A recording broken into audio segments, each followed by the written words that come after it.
So hi guys, so yan, for today's video, I'm gonna share with you my experience in investing via GCash, okay? So nakakatuwa lang yung experience ko na to sa BPI-IMI ALFM Multi-Asset Income Fund Inc. Something ganun.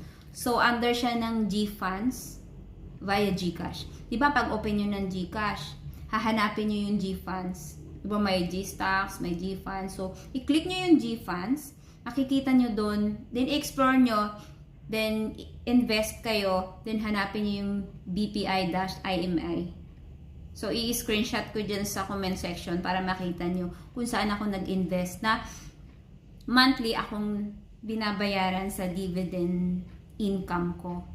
Pero sa akin guys, tinry ko lang ha. Ang ganda niya. Ang ganda talaga. Nakakatuwa. Nakakagulat kasi nag-i-email na i-credit na nila yung income ko sa GCash ko. Tapos pag na-credit na nila, nagte-text din sila. So guys, nag-try lang ako ng 2,000. Kumikita monthly ng 10 pesos, minsan 11. So ganun. So parang nakakatuwa kasi hindi ko siya ini-explain. Kasi nga, nag-i-explore lang ako. Kasi nga, trial and error. Siyempre, I did my own research. I took my own risk. Kaya, yun, trial and error, pinag-aralan ko siya. Kasi nga, pera yun. So, hindi basta-bastang narinig mo lang, maniniwala ka na kaagad. So, kailangan, itry mo sa sarili mo kung totoo talaga siya. Kasi, di ba, kasi nga, pera mo yun. Ikaw yung magpapalago nun.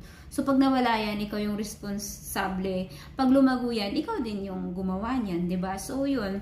Kaya, advice ko sa iba, mag-research kayo, do your own research, take your own risk, okay? Invest at your own risk. Then guys, nag-invest pa ako sa Atram.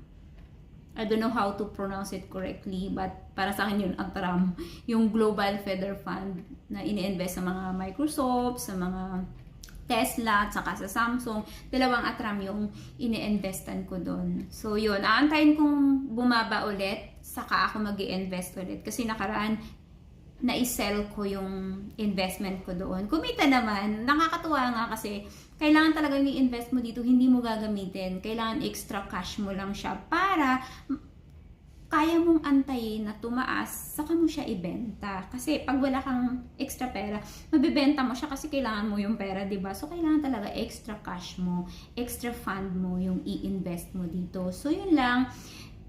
Do your own research, study kayo sa mga about yun sa investment. Huwag kayong basta magbibitaw ng pera dahil lang maganda yung experience ko at shinare ko sa inyo is ini-expect nyo magiging maganda rin sa inyo. So,